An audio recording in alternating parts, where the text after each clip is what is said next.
Okay, so let's talk about BTS. You know them, I know them, they're one of the biggest bands on the planet, period. They sell out stadiums, dominate the charts, and have a fan base that's, well, legendary. But today, we're going to peel back the curtain a little bit and look at something way more personal, something that happens far away from the stage and a whole lot closer to the kitchen.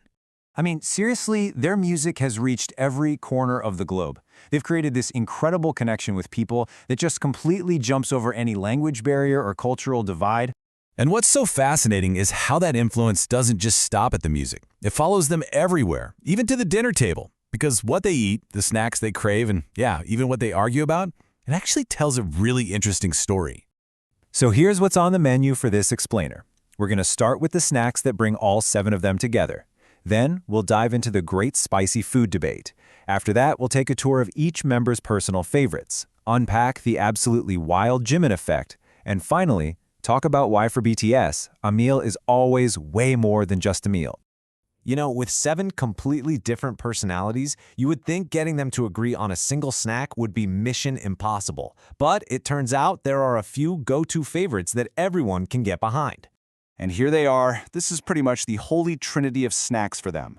You've got those amazing sweet and salty honey butter chips, the classic spicy kick of Shin Ramyeon for when they need something quick, and the Nangshim honey twist. That last one is so good, by the way. It once famously started a playful argument between Jimin and V.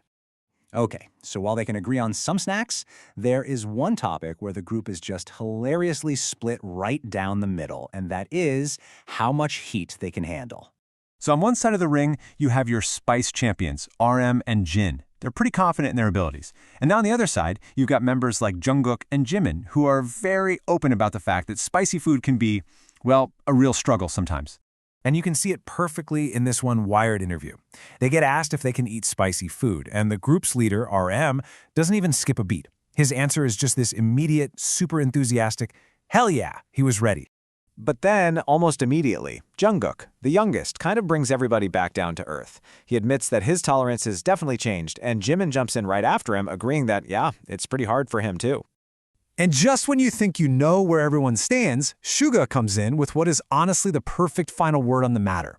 He points out that, yeah, they might argue amongst themselves, but compared to most non-Koreans, they can all handle spicy food really, really well. It's all about perspective. All right, moving on from the group debates, let's get a little more personal. Because each member has their own unique cravings, and they actually say a lot about who they are. And you can really see that diversity right here. RM's go-to comfort food is jjajangmyeon, those incredible black bean noodles.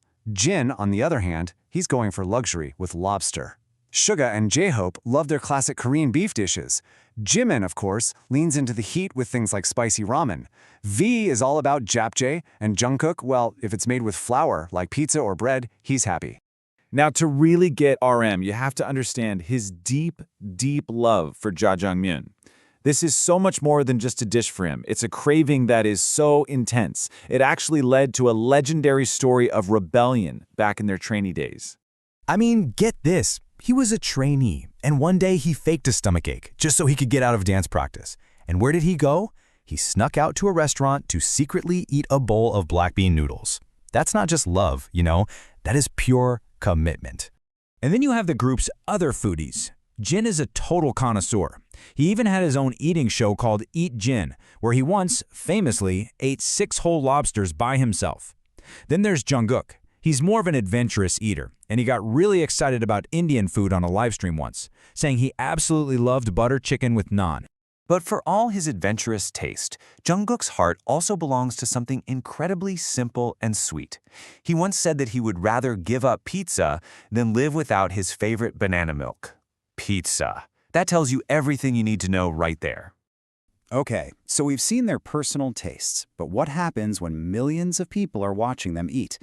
Well, this is where a simple snack can explode into a full-blown global economic event. Let's look at Jimin. We know he's got that love-hate thing going on with spice, right? He's often on camera eating his favorite fiery bulldog noodles, sweating, trying to handle the heat. And it turns out, when he does that, people don't just watch. They go out and buy what he's eating. And the result of that is just staggering. After Jimin's video started to go viral, sales for that specific brand of ramen in the US shot up by 158%. Just let that sink in. One guy eating noodles on a live stream directly impacted international sales in a massive way. And this wasn't just some little blip either. The trend that Jimin helped spark pushed that company's projected overseas sales toward an incredible $400 million. That, my friends, is the Jimin effect in action. It's real. So, as we've seen, what TBTS eats isn't just a footnote.